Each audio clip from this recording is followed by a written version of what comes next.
leave alone for a government, for any ordinary Ethiopian who can read and write, open international dictionaries and go to Ethiopia.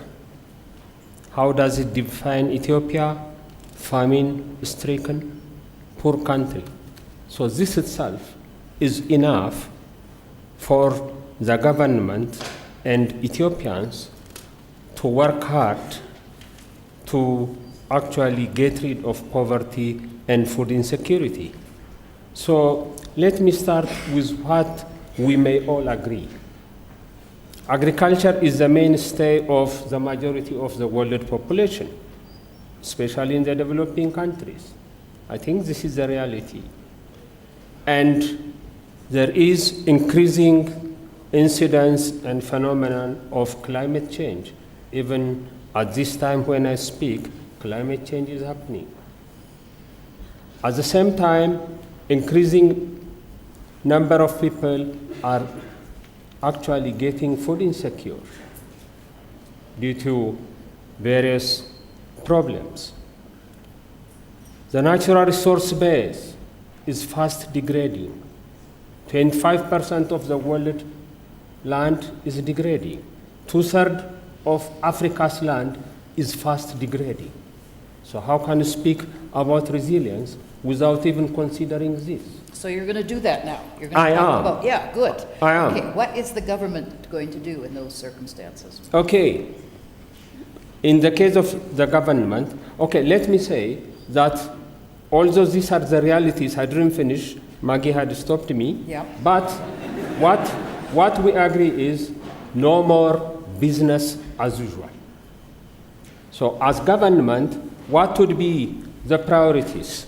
The priority should be, first, we should streamline climate change into all new and existing development policies. Climate change, we cannot just take it without actually addressing it into all issues. So something like what Simon talked about, the risk register. You take all of the policies and you factor climate change into it. Exactly. Agriculture is actually the main source of greenhouse gas. So agriculture has to be smart. Infrastructure development has to also be considering this. So this is the first thing I would do. The second thing will be actually to make sure that as governments we have sound policies, sound programs on foods and nutrition security, national health security, nutrition security, all this. That's why our wise late Prime Minister actually led the development of the 2000 food security program in this country. So governments have to have that. Nobody will do it for them.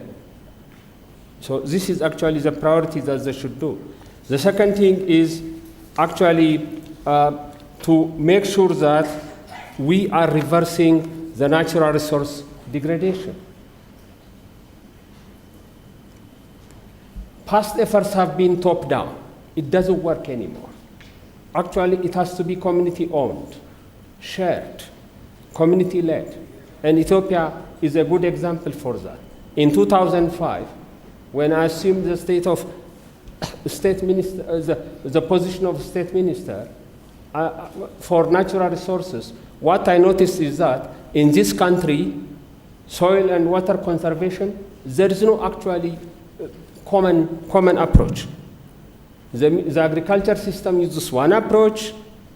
The international agencies like World Food Program, GIZ, follow certain approach. NGOs follow certain approach. So the first thing we did is come please, let's sit together, let's discuss, let's agree on a common approach. We developed the community-based participatory watershed development approach, which is now a national agenda, a national extension agenda, a national tool that is even being copied by other African countries. We need that. Good.